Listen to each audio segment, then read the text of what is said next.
Hi friends, Vikram വേദയുടെ പുതിയൊരു upcoming episode റിവ്യൂയിലേക്ക് എല്ലാവർക്കും സ്വാഗതം. അങ്ങനെ നമ്മുടെ വിക്രമും വേദയും വിവാഹവും ഒക്കെ കഴിഞ്ഞിട്ട് ശങ്കരനാരായണൻ വന്ന് കൂട്ടിക്കൊണ്ട് പോവാണ് കേട്ടോ. ഒരു ദിവസം എന്തായാലും രണ്ടുപേരും കൂടി വരണമെന്ന് പറഞ്ഞിട്ട് അങ്ങനെ വിക്രമാണെങ്കിൽ പോവാനേ കൂട്ടാക്കുന്നില്ല. അങ്ങനെ കമലാമ്മയും ഒക്കെ ഒരുപാട് നിർബന്ധിച്ചിട്ട് വേദയുടെ വീട്ടിലേക്ക് പോവാണ്. അങ്ങനെ അവിടെ ചെന്നിട്ട് ഫുഡൊക്കെ ഇങ്ങനെ വിഭവസമൃദ്ധമായ ഫുഡൊക്കെ ഇങ്ങനെ വേദയുടെ അമ്മയും മുത്തശ്ശിയും കൂടി ഉണ്ടാക്കി വെച്ചിട്ടുണ്ട് കേട്ടോ. അങ്ങനെ എല്ലാവരും കൂടി ഇരുന്ന് ഭക്ഷണം കഴിക്കുന്ന സമയത്ത് വിക്രം ഇനിങ്ങനെ വിളമ്പി കൊടുക്കുമോ മുത്തശ്ശി, മോനെ ഇത് കഴിക്കുക, അത് എടുക്കട്ടെ എന്നൊക്കെ ഇങ്ങനെ ചോദിച്ചുകൊണ്ട് ഇത് കാണുമ്പോഴത്തേക്കിനും നമ്മുടെ ശ്രീകാന്തിന് ആകെ ദേഷ്യം വരികയാണ് കേട്ടോ. ശ്രീകാന്ത് ഇങ്ങനെ ദേഷ്യപ്പെട്ടിട്ട് ഈ ആഹാരമൊന്നും ഇവൻ കണ്ടിട്ട് പോലും കാണില്ല, വിളമ്പി കൊടുക്കും മുത്തശ്ശി എന്നിങ്ങനെ പറയാം കേട്ടോ. ഇത് കാണുമ്പോൾ മുത്തശ്ശി ഇങ്ങനെ ദേഷ്യപ്പെട്ട് ശ്രീകാന്തിനെ നോക്കുന്നുണ്ട്. അങ്ങനെ വിക്രമിനെ അപ്പോഴേക്കും വേദയും കൂടിയിട്ട് വിളമ്പി കൊടുക്കുകയാണ് കേട്ടോ. വിക്രമേട്ടാ ഇത് കഴിക്കുക, ഈ ചിക്കൻ കാലൊരെണ്ണം വെക്കട്ടെ എന്നൊക്കെ ഇങ്ങനെ പറഞ്ഞിട്ട് കഴിപ്പിക്കുകയാണ് കേട്ടോ. ഇത് കണ്ടിട്ട് ശ്രീകാന്ത് ദേഷ്യപ്പെട്ട് അവിടെ നിന്ന് എഴുന്നേറ്റ് പോവാണ്, ഫുഡ് കഴിക്കാതെ തന്നെ.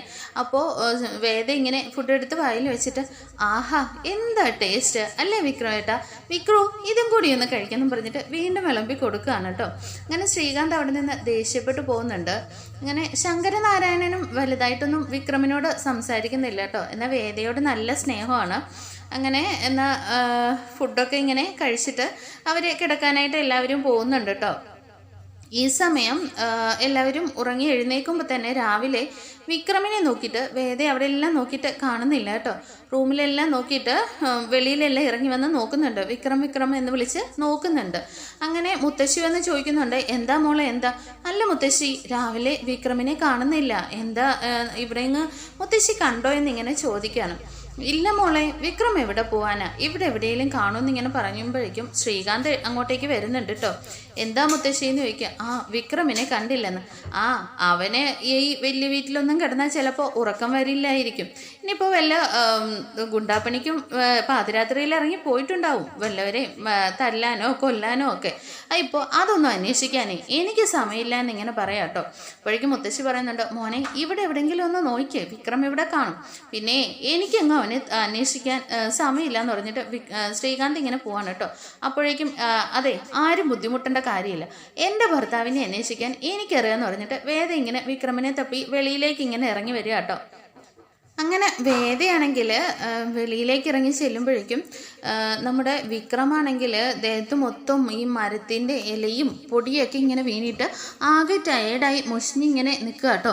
അപ്പോഴേക്കും വേദ ഓടി ചെന്നിട്ട് എന്താ വിക്രം, എന്ത് ചെയ്യായിരുന്നു ഇവിടെ, ഇത് എന്ത് കോലാന്ന് ഇങ്ങനെ ചോദിക്കുക കേട്ടോ. അപ്പോഴേക്കും മുത്തശ്ശി അങ്ങോട്ടേക്ക് വരുന്നുണ്ട്. എന്താ മോനെ എന്താ സംഭവിച്ചതെന്ന് ചോദിക്കുമ്പോഴേക്കും വിക്രം പറയുന്നുണ്ട്, അതെ ഇന്നലെ രാത്രിയിൽ നിങ്ങൾ ആരും ഇവിടെ നടന്നു ഒന്നും അറിഞ്ഞില്ലേ, നമുക്കൊക്കെ അകത്ത് കിടന്ന് സുഖമായിട്ട് ഉറങ്ങാലോ, കാറ്റും മഴയും ഒന്നും നനയാതെ. എന്നാൽ പുറത്ത് നടക്കുന്നത് എന്താണെന്ന് പോലും ഒരു മനുഷ്യരും അറിയില്ല എന്നിങ്ങനെ പറയാട്ടോ. അപ്പോൾ വേദ ചോദിക്കുന്നുണ്ട്, എന്താ വിക്രം എന്താ ഉണ്ടായത്?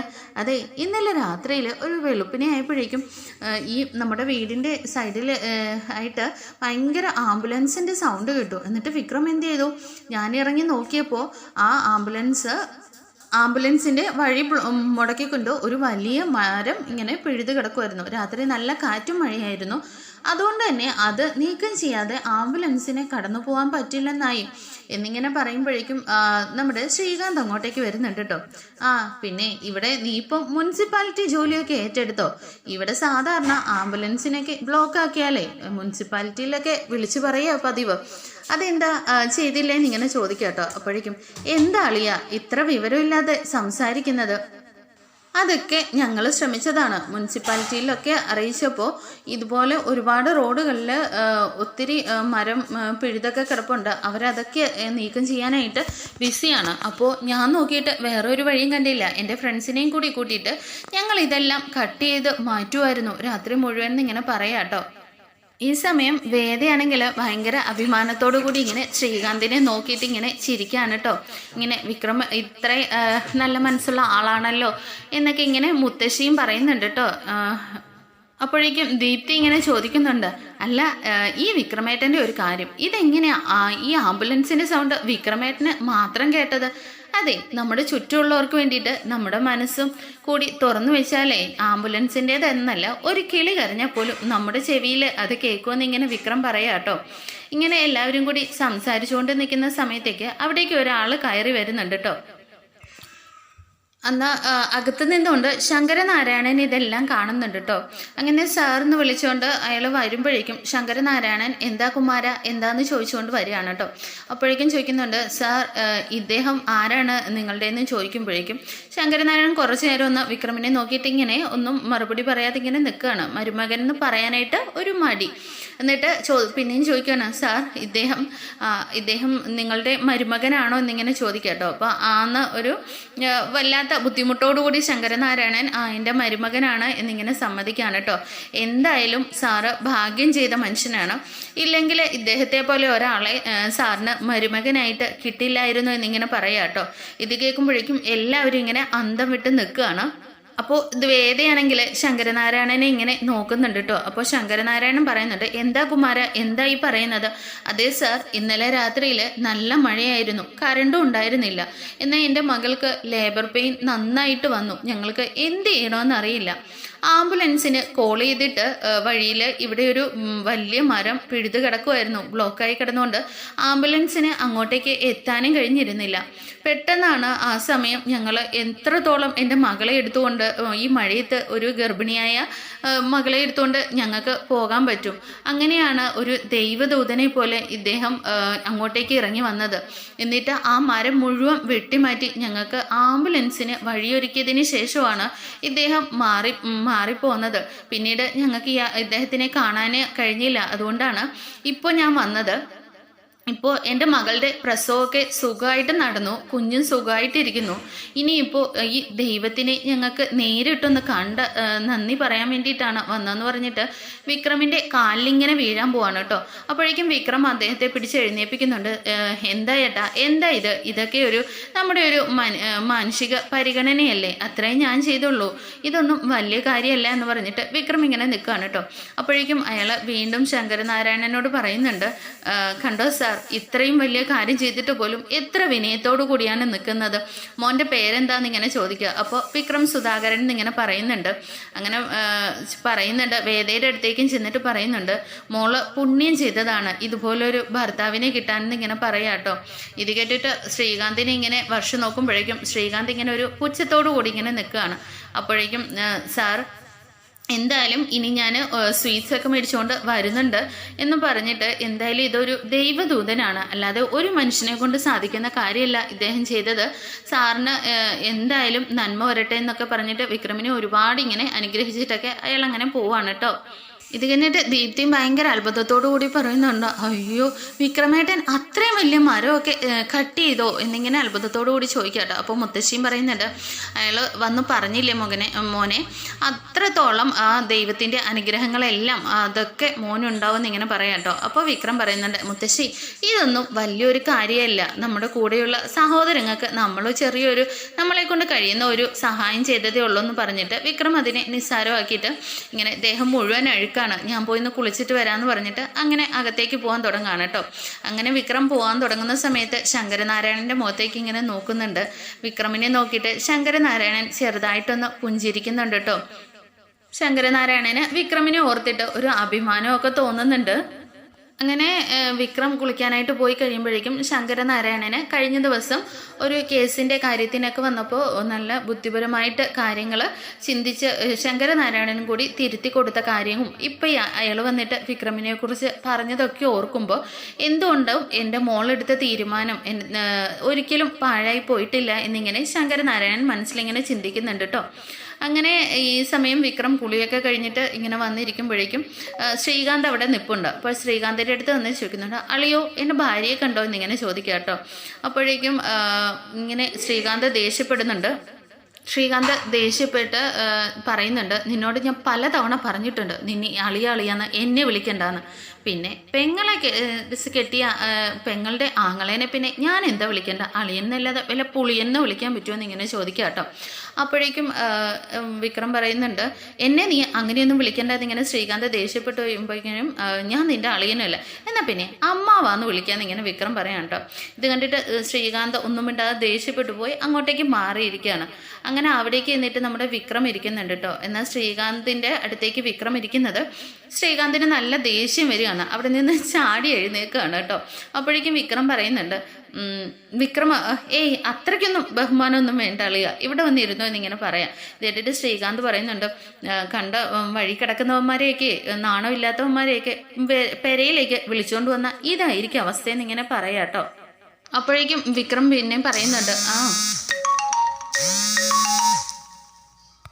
നല്ല മനുഷ്യന്മാരെയൊക്കെ മനസ്സിലാക്കണമെങ്കിൽ ഇത്തിരിയെങ്കിലും വിവരവും ബുദ്ധിയൊക്കെ ഉള്ളവർക്കേ മനസ്സിലാകത്തുള്ളൂ, അല്ലാത്തവർക്കൊന്നും മനസ്സിലാകില്ല എന്നിങ്ങനെ പറഞ്ഞിട്ട് വിക്രമാണെങ്കിൽ കാലുമേ കാലൊക്കെ വെച്ചിട്ട് ഇങ്ങനെ ഇരിക്കുകയാണ് കേട്ടോ. ഇത് കണ്ടിട്ട് ശ്രീകാന്ത് ഇങ്ങനെ ദേഷ്യപ്പെടാൻ പോകുമ്പോഴേക്കും അളിയോ ആ ഒരു പച്ച പെയിൻ്റ് അടിച്ച വീട്ടിൽ ആ ഒരു അപ്പാർട്ട്മെൻറ്റിൻ്റെ പേര് പറഞ്ഞിട്ട് അവിടെ ഒരു പച്ച പെയിൻ്റ് അടിച്ച വീട് അറിയോ എന്ന് ഇങ്ങനെ ചോദിക്കാം കേട്ടോ. പെട്ടെന്ന് തന്നെ നമ്മുടെ ശ്രീകാന്ത് ഇങ്ങനെ ഒന്ന് പെട്ടെന്ന് ഞെട്ടി നിൽക്കുന്നുണ്ട്. അപ്പോഴേക്കും അതെ, ആ ചേച്ചിയുടെ കഴുത്തിൽ കിടക്കുന്ന ഒരു നെക്ലൈസ് ഉണ്ടല്ലോ, ആ നെക്ലൈസിന് എത്ര രൂപ വരുമെന്ന് അറിയാനായിട്ടായിരുന്നു. അതെ, അളിയൻ്റെ പെങ്ങൾ കുറേ ദിവസമായിട്ട് എന്നോടൊരു നെക്ലൈസ് ചോദിക്കുന്നുണ്ട്. അപ്പോൾ അതിൻ്റെ റേറ്റ് അറിഞ്ഞാൽ എനിക്കൊന്ന് വാങ്ങിക്കൊടുക്കാമെന്ന് വിചാരിച്ചിട്ടാ കേട്ടോ. അല്ലാണ്ട് അളിയൻ്റെ ചിന്ന വീടിനെ പറ്റി അല്ലെങ്കിൽ എനിക്ക് അറിയാമെന്നൊന്നും പറഞ്ഞതല്ല എന്നിങ്ങനെ വിക്രം പറയാം കേട്ടോ. ഇത് കേൾക്കുമ്പോഴേക്കും ശ്രീകാന്ത് പെട്ടെന്നൊന്ന് ഞെട്ടി നിൽക്കുന്നുണ്ട്. അപ്പോഴേക്കും ശ്രീകാന്ത് പെട്ടെന്ന് തന്നെ തിരിഞ്ഞിട്ട് വിക്രമിൻ്റെ അടുത്തേക്ക് എന്നിട്ട് പറയുന്നുണ്ട്, നീ എന്താടാ ഈ പറയുന്നത്? ഏത് സമയത്ത് എന്ത് സംസാരിക്കണമെന്ന് പോലും നിനക്കറിയില്ലേന്ന് ഇങ്ങനെ ചോദിക്കുക കേട്ടോ.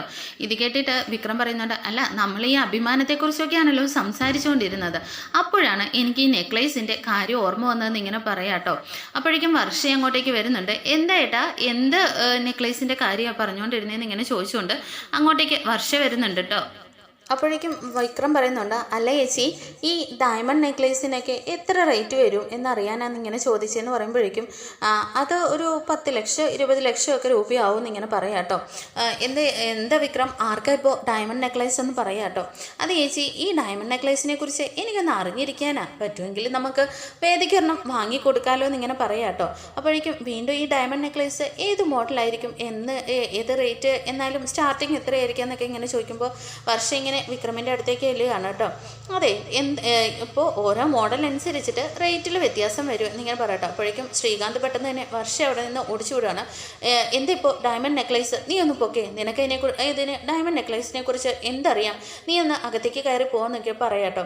അപ്പോഴേക്കും നിങ്ങൾക്ക് എന്താ, ഞാൻ പൊക്കോളാം, നിങ്ങൾക്കിപ്പോൾ കോഫിയും കൊണ്ട് വന്നാൽ കോഫി കുടിച്ചിട്ട് ഞാൻ ഈ ക്ലാസ് കൊടുത്തുകൊണ്ട് പൊക്കോളാം എന്നിങ്ങനെ പറയാട്ടോ. അപ്പോൾ വീണ്ടും വിക്രം, ചേച്ചി ഈ ഡയമണ്ട് നെക്ലേസ് എന്നിങ്ങനെ പറയുമ്പോഴേക്കും ശ്രീകാന്ത് വർഷയോട് പറയുന്നുണ്ട്, ഞാൻ നിന്നോട് അകത്തേക്ക് കയറി പോകാനല്ലേ പറഞ്ഞത്, അതെ ഞാൻ ക്ലാസ്സൊക്കെ കൊണ്ടുവച്ചോളാം എന്നിങ്ങനെ പറയാം കേട്ടോ. അപ്പോഴേക്കും വീണ്ടും വിക്രമിനോട് ശ്രീകാന്ത് വർഷ പറയുന്നുണ്ട്, അല്ല ഇത് ഒരു ദിവസം എന്നല്ല ഒരാഴ്ച ഇവിടെ ഇരുന്നാൽ പോലും കോഫി കുടിച്ചിട്ട് കപ്പ് കൊണ്ടുവയ്ക്കാത്ത ആളാണ്, ഇപ്പോൾ കൊണ്ടുവച്ചോളാം എന്ന് പറയുന്നതെന്ന് ഇങ്ങനെ വിക്രമിനോട് വർഷ പറയാം കേട്ടോ. നിങ്ങൾ എന്തായാലും ആ കോഫി കുടിച്ചിട്ട് ക്ലാസ് ഇതാ, എന്നിട്ട് ഞാൻ പൊക്കോളാം എന്നിങ്ങനെ പറയാം കേട്ടോ. അപ്പോഴേക്കും നിനക്ക് കപ്പല്ലേ വേണ്ടത് എന്ന് പറഞ്ഞിട്ട് ശ്രീകാന്ത് ഇങ്ങനെ കോഫിയാണെങ്കിൽ കുടിക്കാൻ തുടങ്ങുകയാണ് കേട്ടോ. അപ്പോഴേക്കും വീണ്ടും വർഷിക്കുന്നുണ്ട്, അല്ല വിക്രം, നിനക്ക് ഏത് ടൈപ്പ് ഡയമണ്ട് നെക്ലേസാണ് വേണ്ടതെന്നാണ് പറഞ്ഞതെന്ന് ഇങ്ങനെ ചോദിക്കാം കേട്ടോ. അതെ, നിനക്ക് കപ്പല്ലേ വേണ്ടതെന്ന് പറഞ്ഞിട്ട് പെട്ടെന്ന് കോഫി ചൂടോട് തന്നെ എടുത്ത് ശ്രീകാന്ത് വായിലേക്ക് ഒഴിക്കുകയാണ് കേട്ടോ. അങ്ങനെ തുപ്പാനും വയ്യ, പൊള്ളിയിട്ട് ഇറക്കാനും വയ്യാത്ത അവസ്ഥയിൽ ശ്രീകാന്ത് ഇങ്ങനെ പെട്ടെന്ന് വെപ്രാളം കാണിക്കുക കേട്ടോ. അപ്പോഴേക്കും അളിയ എന്തായി കാണിച്ച് ചൂടാണോ, വാ പുള്ളിയോ എന്നൊക്കെ ഇങ്ങനെ വിക്രം ചോദിക്കുകയാണ് കേട്ടോ. അപ്പോഴേക്കും ശ്രീകാന്തിന് നല്ല ദേഷ്യം വന്നിട്ട് വയ്യ, എന്ത് ചെയ്യണമെന്നും അറിയില്ല, ആകെ വെപ്രാളമാണ്. അപ്പോഴേക്കും വർഷയും ചോദിക്കുന്നുണ്ട്, അല്ല ഇത്രയും ചൂടുള്ള കോഫി നിങ്ങൾ എന്തിനാ ഇത്ര ധൃതി വെച്ചിട്ട് വായിലേക്ക് എടുത്ത് ഒഴിച്ചതെന്ന് ഇങ്ങനെ ചോദിക്കാം കേട്ടോ. എന്നിട്ട് വർഷ ചോദിക്കുന്നുണ്ട്, എന്താ ഈ ശ്രീയേട്ടന് പറ്റിയത്, എന്താ വിക്രം എന്നിങ്ങനെ ചോദിക്കുക കേട്ടോ.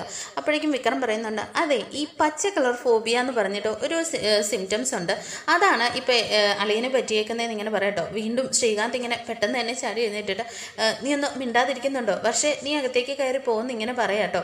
അപ്പോഴേക്കും എന്താ അതിന് പിന്നിൽ ഒരു കഥയുണ്ടെന്ന് ഇങ്ങനെ വിക്രം പറയാട്ടോ. അപ്പോഴേക്കും അതെന്ത് കഥയാണെന്ന് ഇങ്ങനെ വർഷ ചോദിക്കുകയാണ്. അതെ, അതൊരു പച്ച കളർ വീടിനെ കുറിച്ചിട്ട് ഒരു കഥയുണ്ട് ഇദ്ദേഹത്തെ പറ്റിയാണോ? ആ അതൊക്കെ കഥ ഞാൻ പതുക്കെ പറഞ്ഞു തരാം എന്നിങ്ങനെ പറയട്ടോ. അപ്പോഴേക്കും വർഷ പറയുന്നുണ്ട്, എന്നാൽ പിന്നെ ആ കഥ എനിക്കൊന്ന് പറഞ്ഞു തരുമോ? അതെ, ഈ കഥയുടെ ഒരു രസം എന്താണെന്നറിയോ? ആ കഥയെ എന്താണെന്ന് അറിയുന്നിടം വരെയുള്ള ഒരു ഇൻട്രസ്റ്റേ കാണത്തുള്ളൂ. ആ കഥ മുഴുവൻ കേട്ട് കഴിയുമ്പോൾ അതിൻ്റെ ഒരു സ്റ്റോറിയുടെ ഇൻട്രസ്റ്റ് അങ്ങ് പോകും. അപ്പോൾ ഞാൻ പതുക്കെ ആ ചേച്ചിയോട് ആ കഥയൊക്കെ പറഞ്ഞു തരാമെന്ന് ഇങ്ങനെ പറയാട്ടോ. അപ്പോഴേക്കും വേദി അങ്ങോട്ടേക്ക് വരുന്നുണ്ട്. അല്ല, എന്ത് സ്റ്റോറിയുടെ കാര്യമാണ് നിങ്ങളിവിടെ പറയുന്നത് എന്ന് പറഞ്ഞുകൊണ്ട് അങ്ങോട്ടേക്ക് വരികയാണ് കേട്ടോ. അപ്പോഴേക്കും സ്റ്റോറിയൊന്നുമില്ല എന്നിങ്ങനെ വിക്രം പറയുമ്പോഴേക്കും വർഷ പറയുന്നുണ്ട്, അല്ല ഈ ശ്രീയേട്ടൻ എന്തൊക്കെയാണ് ഈ കാട്ടി കൂട്ടുന്നതെന്ന് ഞാൻ നോക്കുമായിരുന്നു. എന്താ വിക്രം എന്നിങ്ങനെ പറയുമ്പോഴേക്കും അതെ അതൊക്കെ ഞാൻ നോക്കിക്കോളാം, ചേച്ചി പൊക്കോ എന്നിങ്ങനെ പറയുക കേട്ടോ. അങ്ങനെ വർഷ അവിടെ നിന്ന് പോകുമ്പോഴേക്കും വേദ വീണ്ടും ആ സ്റ്റോറി ഏതാ വിക്രം, ആ സ്റ്റോറി എന്നോടും കൂടി ഒന്ന് പറഞ്ഞതാന്ന് ഇങ്ങനെ പറയാം കേട്ടോ. അപ്പോഴേക്കും എന്താ അളിയാ, ഞാൻ വേദയ്ക്ക് സ്റ്റോറി പറഞ്ഞു കൊടുക്കട്ടെ എന്ന് ഇങ്ങനെ ചോദിക്കാം കേട്ടോ. അപ്പോൾ ശ്രീകാന്ത് പെട്ടെന്ന് കണ്ണുകൊണ്ടൊക്കെ ഇങ്ങനെ കാണിച്ചു കൊടുക്കുകയാണ്, കഥ പറയല്ലെന്നൊക്കെ. ഈ സമയം വിക്രമാണെങ്കിൽ പെട്ടെന്ന് തന്നെ വേദേനെ ഇങ്ങനെ അടുത്തേക്ക് വിളിച്ചിട്ട് ഇങ്ങനെ ഉമ്മ കൊടുക്കുന്നത് പോലെയൊക്കെ ഇങ്ങനെ കാണിക്കുകയാണ് കേട്ടോ, പ്ലെങ്കിസ് കൊടുക്കുന്ന പോലെ. അപ്പോൾ എന്തേ കാണിക്കുന്നത്, ഏട്ടൻ നിൽക്കുന്നു. അതൊന്നും പ്രശ്നമില്ല, ഏട്ടൻ്റെ മുമ്പിൽ വെച്ച് സ്നേഹപ്രകടനങ്ങളൊന്നും നടത്താൻ പാടില്ലല്ലോ എന്നല്ലേ എന്നിങ്ങനെ പറഞ്ഞിട്ട് വേദ ഇങ്ങനെ ചേർത്ത് നിർത്തുകയാണ് കേട്ടോ. അപ്പോഴേക്കും വേദയ്ക്ക് ആകെ അത്ഭുതം തോന്നുന്നുണ്ട്. ശ്രീകാന്ത് അതിനൊന്നും കുഴപ്പമില്ല എന്ന്, എന്താ അളിയാ എന്തെങ്കിലും പ്രശ്നമുണ്ടോ? ഒരു കുഴപ്പമില്ല എന്ന് പറഞ്ഞിട്ട് ശ്രീകാന്ത് അകത്തേക്ക് അങ്ങ് കയറി പോവാണ് കേട്ടോ. അപ്പോഴേക്കും നമ്മുടെ വേദ ചോദിക്കുന്നുണ്ട്, അതെ എങ്ങനെയാ ഏട്ടനെ ഇത്ര പെട്ടെന്ന് വളച്ചെടുത്തതെന്ന് ഇങ്ങനെ പറയാട്ടോ. അതൊക്കെ ഉണ്ട് എന്ന് പറഞ്ഞിട്ട് ഒരു ചിരിച്ചുകൊണ്ടിരിക്കുന്ന വിക്രമിനെ കാണിച്ചുകൊണ്ടാണ് എപ്പിസോഡ് തീരുന്നത്. അടുത്ത എപ്പിസോഡിൽ നമുക്ക് കാണാം. Thank you for watching.